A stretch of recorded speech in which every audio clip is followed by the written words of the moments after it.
Hello? Hey, Brendan. Hi, Brendan. Hi. It seems like only yesterday that I saw you because it was only yesterday. Yeah. And it was great to meet you. Laura and I had a long ride back to Chicago, and obviously we talked about you a lot and things that we are hoping to do to make a difference for you and with you. I mean, we'll wait for the announcement to go by.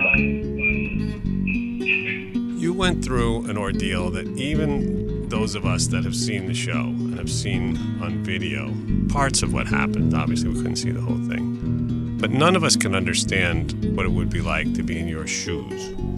To be in this impossible situation of being really a child. At 16, you're still a child. You're not a grown man. Yeah. And to be going to this interrogation where you have grown men who are interrogating you for days without a parent, without a lawyer, without anyone to help you. I mean, were you scared, or were you just thought maybe if you just told the truth, everything would be fine? Or what was your thought process at that point? Well, I just wanted it all over with, so I said whatever they wanted to hear, Most people grow up, as I did, with believing that the law enforcement are out to help us, right? They're people you call when you need help. Did you have that same idea when you went in there? Yeah, I thought maybe anything I can do to help them, I would. So was there a point when you were in that horrible room where you started to worry about the outcome, or that you thought that these men may have been not as well-intentioned as you originally thought? Yeah, when they started saying that I wasn't telling the truth and that my story didn't fit the facts that they had, that's when I started getting worried. Well, there's a very good reason your story didn't fit the facts, because you didn't know the facts. Yeah. So, Brendan, you remember there was a time when the interrogators left the room for a few minutes and your mom came back into the room. Yeah. Beautiful life that you could. Did you? Huh? Not really. What do you mean, not really? I got to my head. Huh?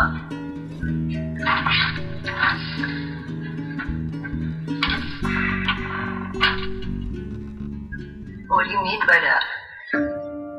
So, was that the first time you had seen your mom since they had started interrogating you?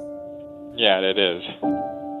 Okay, so what was it like to see her after being alone with those interrogators for such a long time? It felt that I can be safe and that I could tell her the truth, that they got into my head. They got me to say whatever they wanted.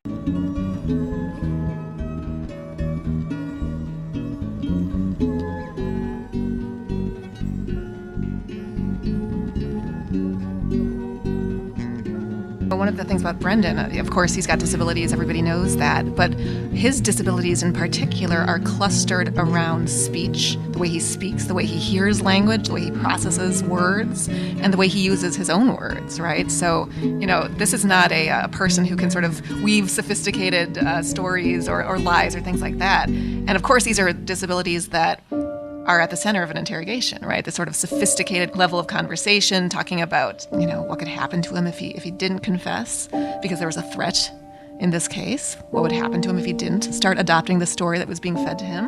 What was going to happen, on the other hand, if he did agree to go along with the story? This is a really hard situation for someone like Brendan, 16, special education student in Wisconsin public schools. A hard situation for him to navigate. He did the best he could. For as long as he could, yeah. For as long as he could. 4 times over 48 hours, these officers questioned him. And this should have been a first-round knockout. Oh, my God. He held up as long as he could. Part of the process that landed Brendan in this situation, which was his own team. Len Kaczynski.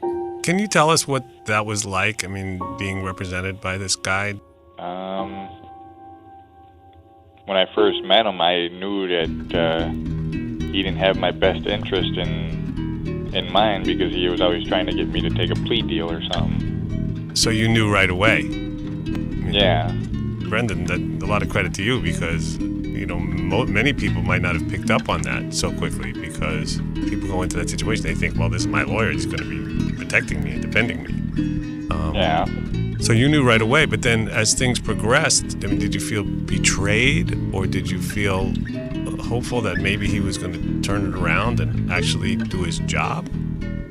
No, especially since when I saw him on TV with Nancy Grace, and he more or less told her that he believes that I'm guilty. Wow. Yeah, there's a lot of things wrong with that whole scenario. I mean, just you mentioned that name, Nancy Grace, and my skin crawls. And then, the fact that he went on there with her is horrible. And then you had this investigator who was supposed to be helping you. Yeah. And can you talk about that a little bit? What do you want to know? Well, when he was asking you to draw pictures and all these other things, and he was sort of, badgering you like, Brendan, you did this. Yeah. What about this investigator? Well, at first I thought maybe he would try to help me, but then when he was trying to get me to more or less give another confession, I knew right then and there that he wasn't on my side either. So basically, you had your family, and that was pretty much it. But they're not lawyers, and they're not investigators. They're just just regular people, right? Yeah. How did being represented or misrepresented by Len and the things that he did, how did that make you feel? It made me feel betrayed, and that I couldn't really trust lawyers either. But now I can't.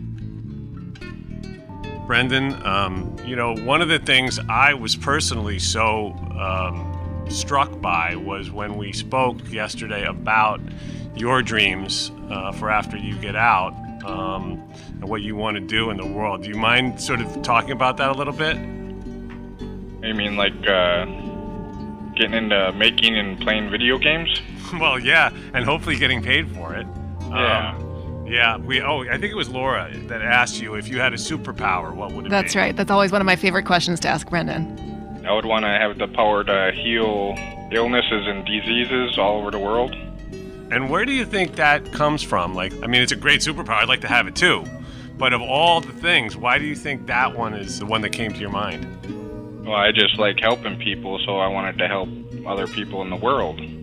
I mean, look, there's a lot of people that want to help you too, and it's amazing. We talked about yesterday how many letters you get. Do you figure you've gotten letters from every state in the country by now, all 50 states? It's got to be close. Uh-huh. Brendan, why don't you tell him some of the countries that people have sent you letters from? Do you remember some of the countries?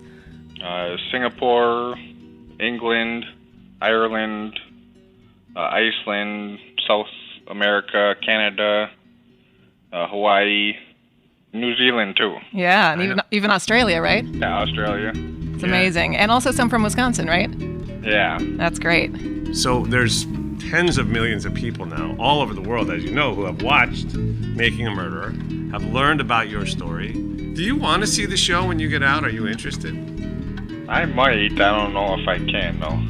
Yeah. You mean it might be hard to watch? Yeah. More or less because I lived it, so why would I want to watch it again? Really understandable. After everything you've been through and all the twists and turns and the freedom being sort of, yanked away from you twice, really. Yeah. What was that like? Your bags were packed, right? You're ready to go home, and then they pulled the rug out from under you. I mean, I would think that would make somebody crazy. Yeah, I was a little depressed, and called my mom that night, and, I was upset, and so she thought I was going to be coming home, and I was willing to give up all my stuff, just walk out the doors with nothing. Right, so you were going to give it to some of the other guys in there, or what? Either that or just tell the prison that they can keep it. Right, well, you weren't going to need it anymore. Yeah. What helped you sort of get through this, Brendan, as this was all happening to you? Where did you find your strength? Mostly having my family support me and have my back. Yeah. Especially your mom, right? Yeah. Today's visiting day, right? Yeah, I'll be getting a visit from my mom tonight. Mm-hmm. It means everything, to have a family that loves and supports me no matter what, and they always have my back,